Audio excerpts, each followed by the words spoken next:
One. We're back. We are back. You never left.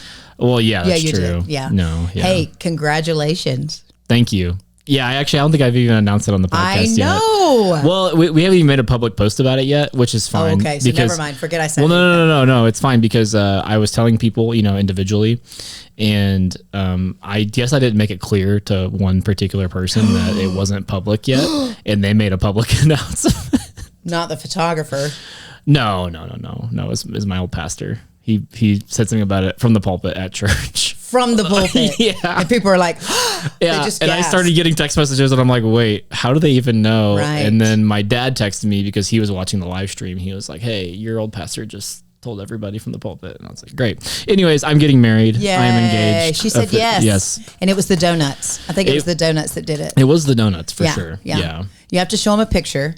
So tell them. Yeah, I will bring up the picture. Yeah. This is a little plug.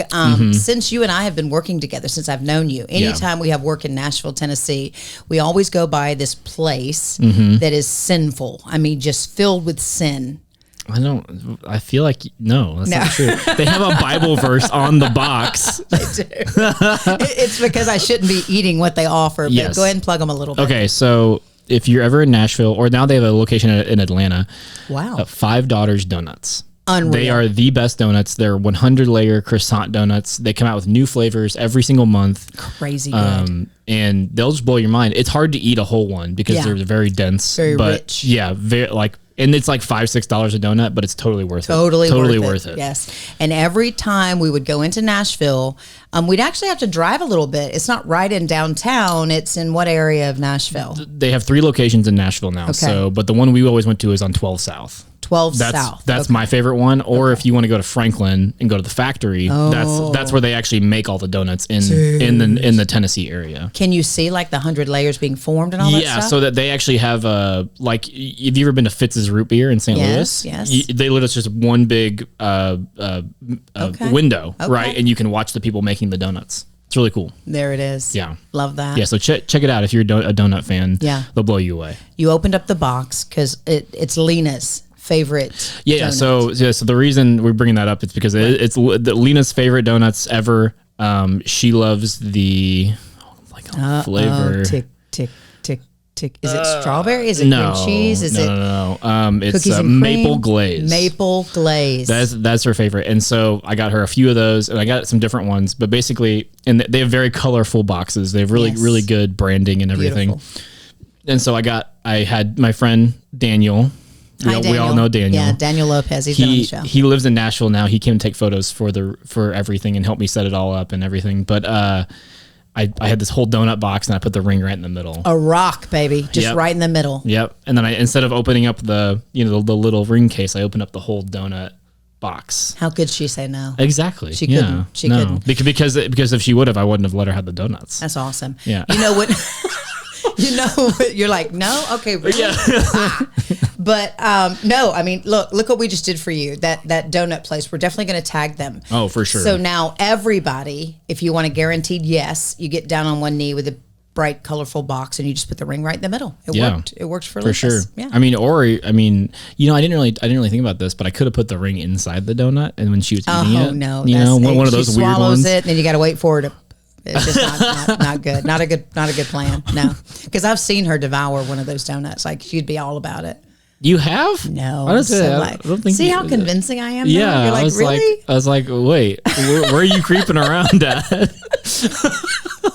Yeah, I'm never on that side, the delivery, after we've been working all day and he makes it home and gives her the donuts and stuff. So anyway, congratulations. Thank you. Yes. Very, very exciting.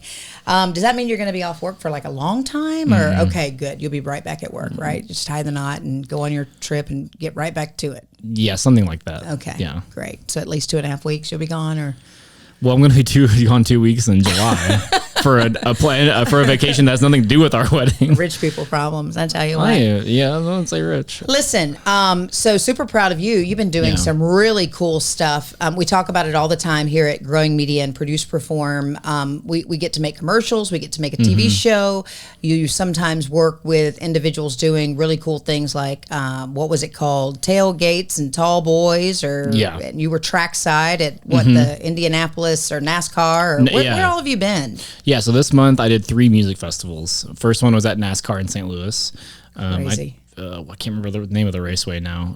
Were you in the center? Did you get to hear the car zoom, zoom come out? The final day, yeah. So I was running one of the B stages, just outside the stadium. Okay. And then at the end of the third day, I actually got to go inside the stadium. Nice. And it is crazy. Yeah. It is so loud. Those fans, though, listen, there's not a more dedicated bunch to anything. No.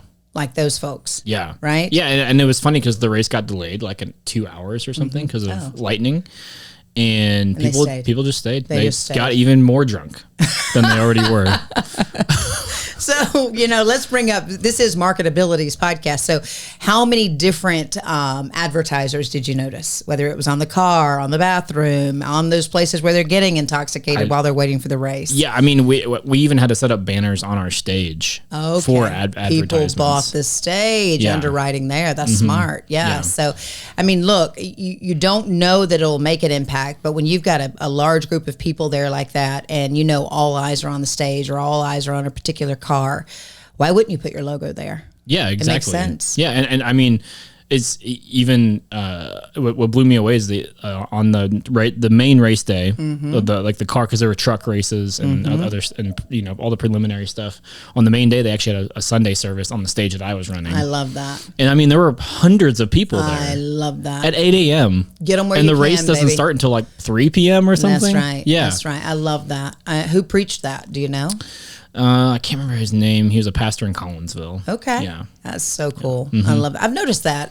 Even down in, I go to Auburn football, and there's a place called University Park and a lot of RVs out there. And, people are there for the big party Friday night. You go to the game Saturday, you're packing up Sunday. Yeah. They're running a service in the middle of that place. You may not have a lot of people stage side, but you can hear them because they belt it out, which was really, really, really good. So I love that. Just take advantage of those mass gatherings like that and get your brand out there.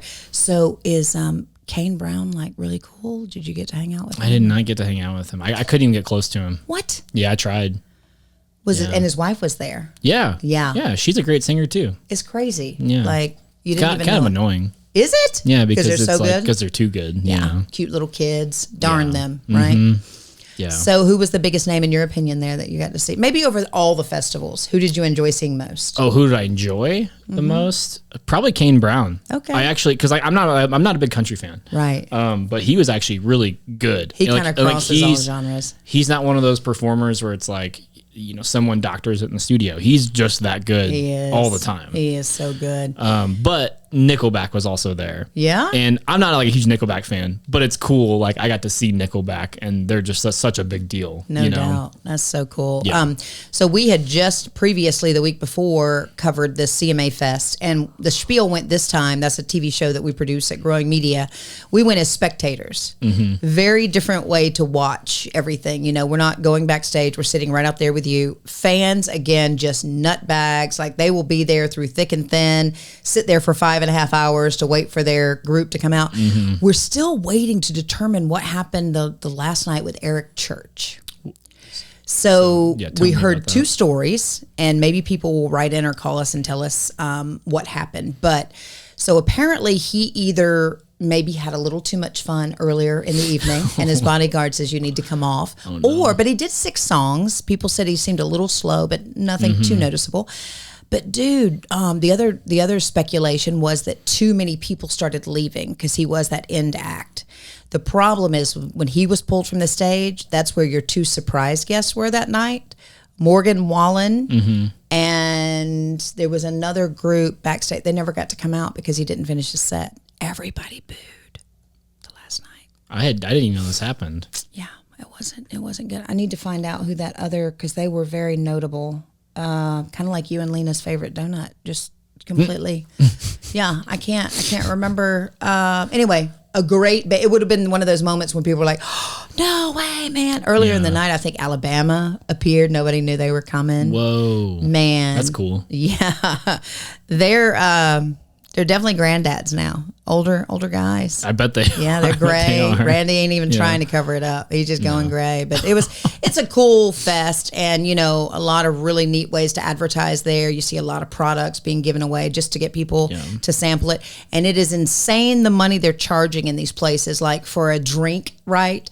If you indulge with a libation on occasion, $26, I think, for a single drink. A little insane. A beer, a cerveza, $17 That's not worth it. It's crazy. That's not worth it. It's like, when did we start paying that much for things? And people are like, when you paid that much for things. I would rather have a little mini cooler on my shoulder until you get busted at the door and they take your mini cooler, right? No. You just slide them one and then keep moving. Good luck with that. Don't try it at home. So anyway, this is a podcast designed to somewhat promote growing media and what we do. We're out there. We're kind of figuring out some ways people are making a lot of money but having fun doing it. And we realized today in a meeting earlier, you need that good video production. You need good audio. You need to align yourself with things that are happening. You need to adopt this terminology: cause marketing. Get behind something, whether it's the races or a concert or a not-for-profit or people doing great things. And I'm pretty convinced at this point in the game that that's a very lucrative way to go for you as a business. I think it's almost foolproof, because you got enough people in your corner to ensure success. Yeah, and it's like, it's cool to make a lot of money, and that's great. But what's the point if the money's just buying you things? Correct. And not actually making a real impact. Correct. And I think that's one way as a business owner, if you have a product, a good, a service, what is your footprint that you will leave? And we talk about that a lot. So maybe we'll talk about that in depth in the next podcast. Yeah. Like, what's your footprint as a business? And let's look at some of those who have really done it and done it well. Yeah. Right? Yeah. Can you think of anybody offhand there?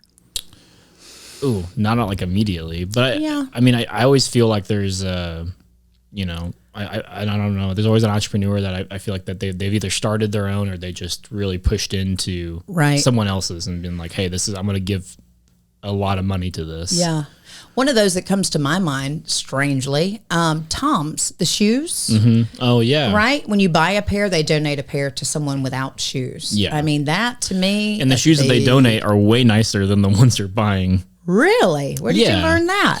Because Tom's shoes, there's not much to them. They're really slip on or whatever. Right. But the shoes that they actually donate are like much more like rigorous and a little longer lasting. Right. Because it may be the only pair of shoes, a person gets. For the next few years. And they'll wear them every day. Yeah, that's pretty incredible. Where we have the benefit of having 20 pairs of shoes. Correct. You don't have to wear the same pair every day. That is right. But, think about that. That gives you something to think about. And if your business is doing something pretty unique, we'd like to know about it. We'd even like to have you here on the show to talk about it. So let us know. Yeah. It's just like Sierra, we had on, a few shows back. Yes. There are causes like that thankless you can where easily get behind. Yeah. I mean, she's going through something, and what a great way to get it off your mind and then to work for other people going through the same thing you're going through, making life easier for them. Yeah. I love that. Yeah. Good. All right. MarketAbilities podcast. Find us. We're on every platform. Growing Media Marketing. Find us. The Spiel, if you want to be entertained on occasion. Got some good guests there. Or if you'd like to be a guest, reach out to us. Oh, yes. We're always looking for people to interview. We are. All right. We still have time. Nah, we're good. Are we good? Yeah. Yeah, it doesn't have to run 20 minutes. These shows this was usually run 20 this was your minutes. comeback episode. I have been prepare gone. Yes. for all the other episodes that you're for the be big on. ones that are coming up today. Right. Yeah. All right. Well, we shall see you in the near future. Yep. Peace. Bye.